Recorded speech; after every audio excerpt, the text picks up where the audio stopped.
Hey everybody, my name is Katie. Some of you may know me as Fertility Awareness on Instagram or naturalbirthcontrol.com. Welcome to the introduction to charting your cycle using the Fertility Awareness method. A little bit about me. I'm a holistic reproductive health educator and fertility awareness educator in training. And I've been charting my cycle using the fertility awareness method for natural birth control for a bit over 5 years now. So as a result of its efficacy and the beautiful process that it's brought into my life, I want to spread this information far and wide. So here I am to teach you, not only for natural birth control, natural conception, gynecological health awareness, but also, I want to crack open and share so much of the wisdom that the menstrual cycle brings on a daily basis so that you can incorporate it into your everyday life. Just a quick disclaimer, this video cannot be used as a standalone fertility awareness method education course. So by you watching this video alone, you won't be able to understand fully how to use fertility awareness for natural birth control. And another thing, when I mention a man and a woman or a female or a male, I'm specifically referring to those born with a womb and a yoni versus those born with a penis. And this talk specifically is geared towards those with female anatomy. In early civilizations, a bleeding woman was seen in such a myriad of ways. Some cultures believed bleeding was dirty. Other cultures believed a bleeding woman was wise in her community and was often sought after for advice. Unfortunately, in our Western culture today, we see bleeding as a menace and totally taboo and unclean. We've been taught to hide our grief during life's stressful moments, which sometimes leads us towards using substances like sugar, or caffeine, or alcohol, or even bad habits, rather than tuning inward to find the root cause of our struggles. Certain stressors and emotions are actually held within the womb area. So by charting our cycles, we are available to see a visual landscape of our entire health and well-being, any imbalances that may arise, any cyclic discomforts that come up, and then act accordingly with these observations as a pathway to healing. Because after all, our menstrual cycle is a fifth vital sign of our entire health and well-being. It's just up to us to act accordingly and listen to this. So what is fertility awareness? To me, it means body literacy and cycle awareness. And the fertility awareness method is the daily tracking of cervical fluid and temperature to determine whether we're fertile or not on any given day. And then we have the fertility awareness based method, which is an umbrella term that holds many other methods. But the one that I'm going to be talking about today, and the one I personally use, is called the fertility awareness method, or sympto-thermal method.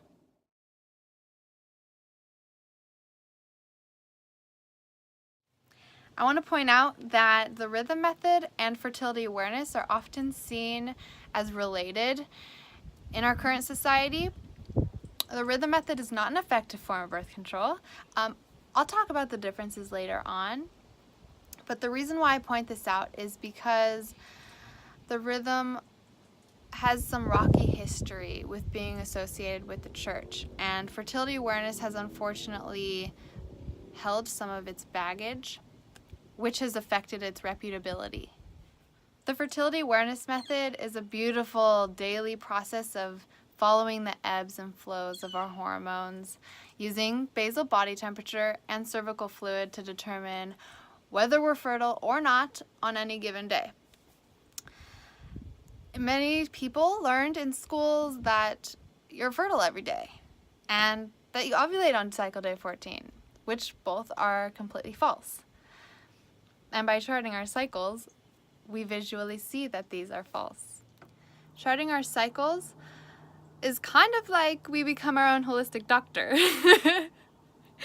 The fertility awareness method allows us to visualize and understand certain underlying problems that our bodies are experiencing, rather than seeing a symptom, going to the doctor to fix it, getting prescribed medication. By charting our cycles, we are able to understand what's going awry in the body, and therefore making diet or lifestyle, etc. changes in order to be sure the body is in the proper environment to thrive.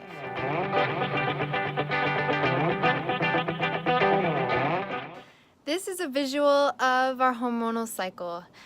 Thank you, Sarah Bly, for the beautiful image. The main act of the show here is ovulation. Our body is continually going through a beautiful process to hold a pregnancy. And menstruation is a result of pregnancy not occurring. So we experience two overall phases throughout our cycles, the follicular phase and the luteal phase. At the beginning of each cycle, we enter the follicular phase.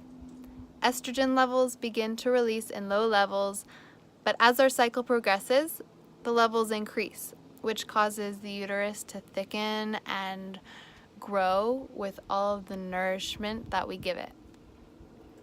Imagine a garden where you're mineralizing and preparing soil for your seeds to sprout. This is essentially what was happening in the uterus after we bleed and until we ovulate.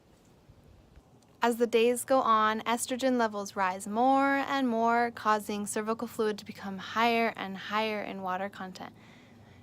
You might feel extra sexy or creative, and you might even desire sex more during this time. We are to eat nourishing foods and exercise, calm any stressors that come up as best we can in order to manage a healthy environment for ovulation to occur. And eventually, once estrogen reaches its peak, ovulation occurs.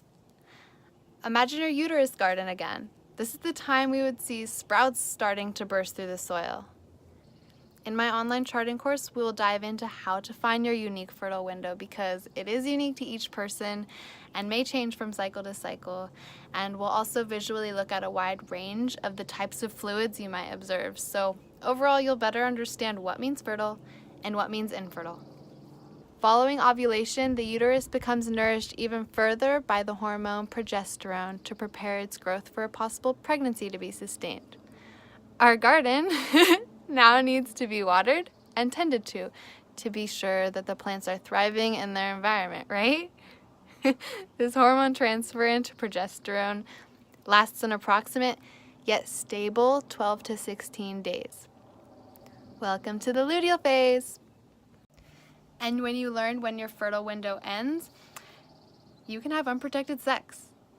Yes, you can literally have sex with ejaculate inside of you, and you won't become pregnant.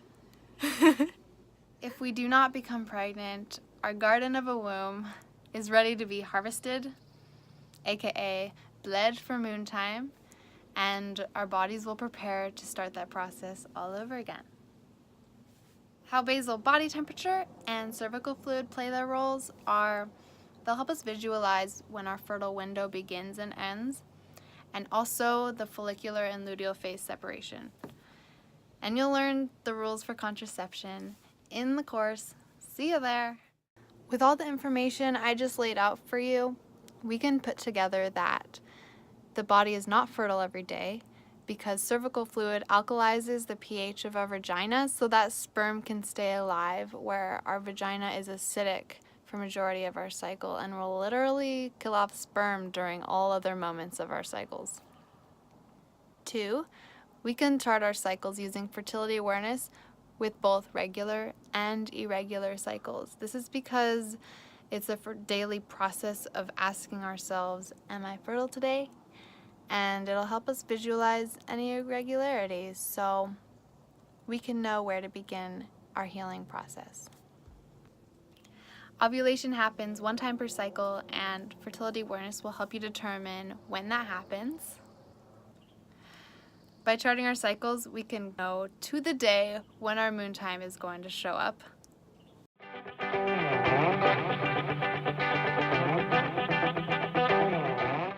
let's talk a little bit about effectiveness.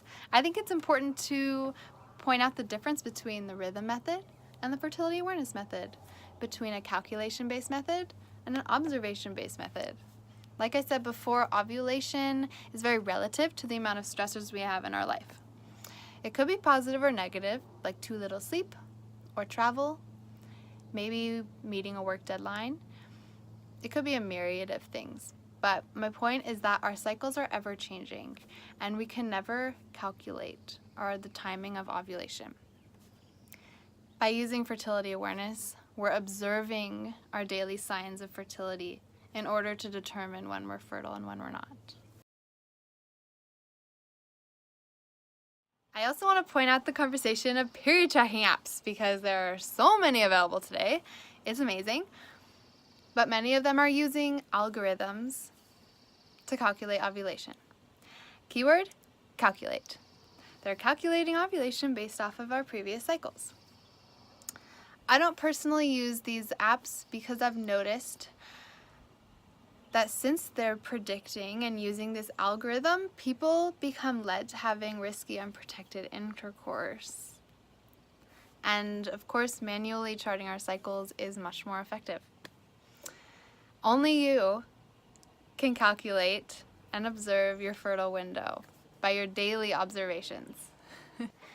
The daily practice of the fertility awareness method is based off of research done with the Petra Frank Herman study, which held 900 women with their 17,638 menstrual cycles. In the end, it showed a 99.6% effectiveness rate for natural birth control. Takeaways are: conception can only occur during our fertile window. Abstinence or barrier methods like condoms and withdrawal during the fertile window will take over the efficacy of the method. And having unprotected sex during the fertile window will increase chances of becoming pregnant. So how about we touch on who would benefit from the practice with a list of overall benefits. Number 1, timing of conception and use as a natural contraceptive. So by charting our daily signs, we find our fertile window, therefore gauging if we want to achieve or prevent pregnancy. Number 2, overall gynecological health awareness and body literacy. By charting our daily signs, we quite literally see any imbalance that's happening within the body. I get chills. Number 3, knowing to the day when our next menstruation is going to begin. Number 4, we can use charting to help us get off of our hormonal contraceptives. Number 5, recognizing when symptoms show up cyclically. I like to think of our luteal phase as a report card for our overall past cycle. So by recognizing when PMS shows up is a beautiful thing. Number 6, by charting our cycles, we visually see any imbalance that's happening within the body, like thyroid health, endometriosis, PCOS, any estrogen and progesterone imbalance. The list goes on. Number 7, charting our cycles is a really nice way as we transition into menopause.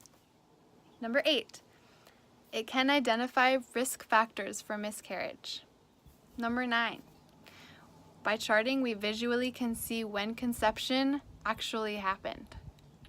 Number 10, charting our cycles can shorten the length of time that it takes for conception to occur. Number 11, it offers us to have better communication with our personal relationships, to open up when our fertile window ends and opens, and when we're about to bleed. Number 12, it connects us to the cycles of the earth by following the cycles of our internal bodies. The practice is cost-effective, there are no side effects, it's non-invasive and comfortable, and it only takes about 5 minutes per day once it's learned. Lastly, but not least, I've recognized people who started to chart as feeling a sense of empowerment and deep confidence. Let me touch on a few challenges that may arise when people are charting their cycles. In order to chart your cycle, one needs somewhat of a routine-oriented life For those of you who work night shifts or have really irregular sleeping patterns or maybe travel a lot, talk to me separately because there are other options and fertility awareness-based methods that will work for you. Learning to chart your cycle may take about 3 cycle lengths just to solidify your understanding, but like I said, it only takes about 5 minutes per day once you learn. Charting doesn't protect against any STIs, so barrier methods are needed for that. The cultural stigmas that the rhythm method has, closely related to the fertility awareness method, may infringe on your loved one's support for you in practicing this method, but just show them this video. For irregular cycles, one may need to be a little bit more open to diet and lifestyle changes in order to regulate their cycles. Lastly, but not leastly, is the recognition of our libido during our fertile times. Some people notice that their libido is so much more potent when they're the most fertile, which could be sort of frustrating, but it could be a beautiful thing in order to try new things like creative lovemaking. To put all this to an end, natural birth control is such a potent way of understanding our hormonal health and is a way to crack open an awareness on how to care for ourselves on such a deeper level. I truly think that the secret to personal bliss is charting our cycles and following these rhythms, sort of as a form of spiritual guidance. Thanks for hanging out with me today, guys. I'm really looking forward to seeing you in my upcoming class, and if any questions came up for you during this, post them down below and I'll be right here to answer. Bye, guys.